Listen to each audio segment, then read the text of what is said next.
Welcome to Compound Thought. Are you feeling completely overwhelmed by all the financial advice out there?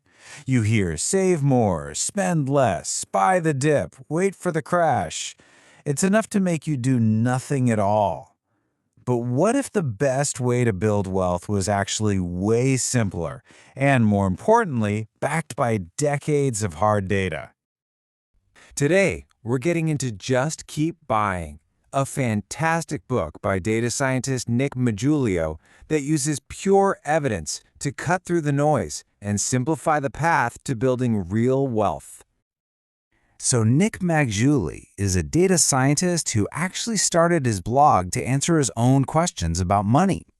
He just wanted to replace all the financial opinions out there with hard facts.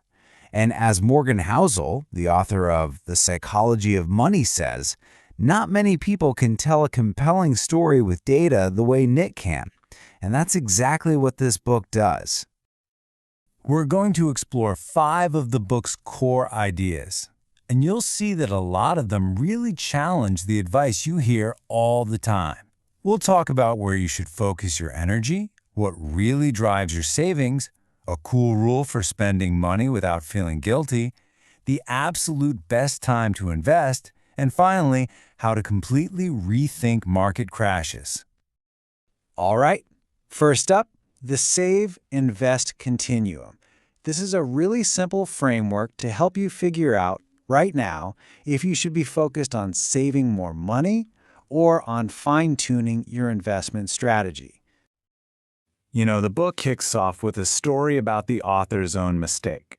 As a new grad, he spent literally hundreds of hours agonizing over the perfect investment mix for his tiny $1,000 retirement account.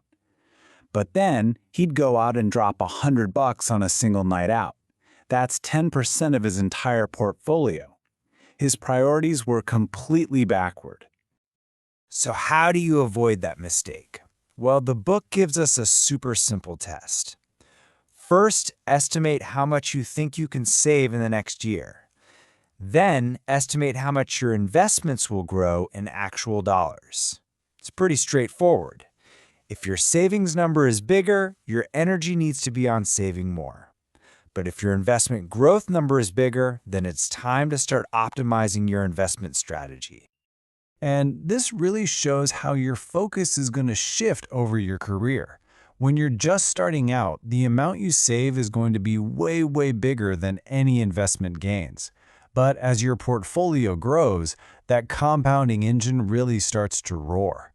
Eventually, you'll hit a point where your investment growth adds far more to your net worth each year than your new savings ever could.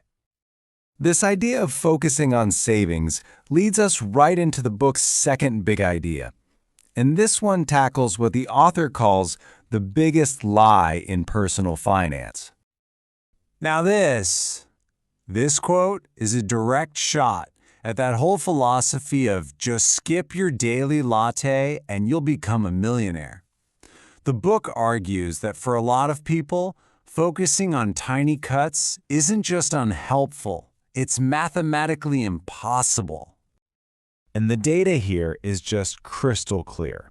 If you look at the lowest 20% of U.S. households by income, they're spending on just 4 basic needs: housing, food, healthcare, and transportation. Consistently adds up to more than 100% of their after-tax income. There's literally nothing left to cut. And that's exactly why the book argues that the real secret to saving more isn't about being super frugal. It's about increasing your income. Think about it. Your ability to cut your spending is limited, right? It could only go to 0. But your ability to earn more? That's effectively limitless. Okay, but what about when you do want to buy something nice? We all do. To deal with that guilt that so often comes with spending, the book offers this really practical tool called the 2-buy spending rule. The rule couldn't be simpler. For any purchase that isn't a necessity, you have to invest an equal amount of money. So you want that $500 watch? Go for it. but you also have to put $500 into your investment account. It makes you pause and think about the true cost, and it turns every single splurge into a positive for your future self. All right, so now that we know how to save and how to spend, let's talk about when to invest. And this gets us to the absolute core philosophy of the book. The best time to invest is always right now. So let's say you get a bonus at work or some chunk of cash to invest. You basically have two choices. You can buy now, which means investing it all at once, or you can average in, investing it in smaller pieces over a period of time. The historical data on this is actually shocking. It's not even close. The book shows that investing a lump sum right away, the buy now strategy, beats averaging in about 76% of the time for the S&P 500. And the reason is really simple. Markets generally go up over time, so every day you're holding cash on the sidelines is a day you're likely missing out on gains. The book has this amazing thought experiment to prove the point. Imagine you had perfect foresight. You could see the future and buy the exact bottom of every single market crash. Surely that would be the best strategy, right? Well, the analysis shows that even this perfect timing often loses to just investing your money on a regular schedule. The cost of holding on to cash while you wait for that perfect moment is just too high.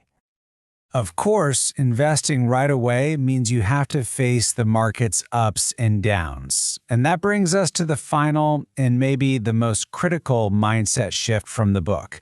Learning to embrace volatility not as a punishment, but as the price of admission for getting those long-term returns. This one idea reframes market swings completely. They aren't a sign you did something wrong, they are a feature, not a bug. Volatility is just the toll you have to pay to get access to the incredible growth the market offers over the long run. And just to show you how normal this is, think about this number. Since 1950, the average drop from a peak to a trough within any given year for the S&P 500 is about 14%.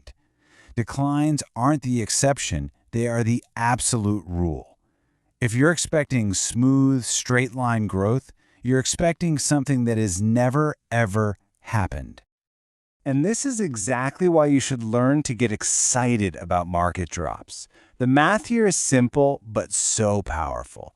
If a stock drops 50%, it needs to go up 100% just to get back to where it started. The deeper the fall, the greater the potential upside.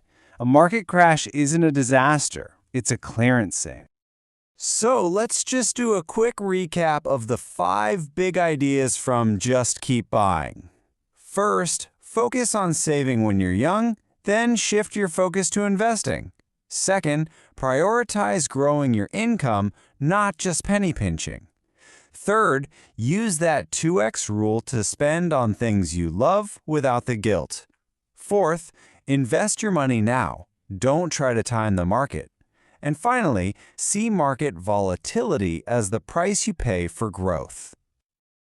In the end, the greatest thing about this book is how it forces you to replace your assumptions with actual analysis. So I'll leave you with a question to think about.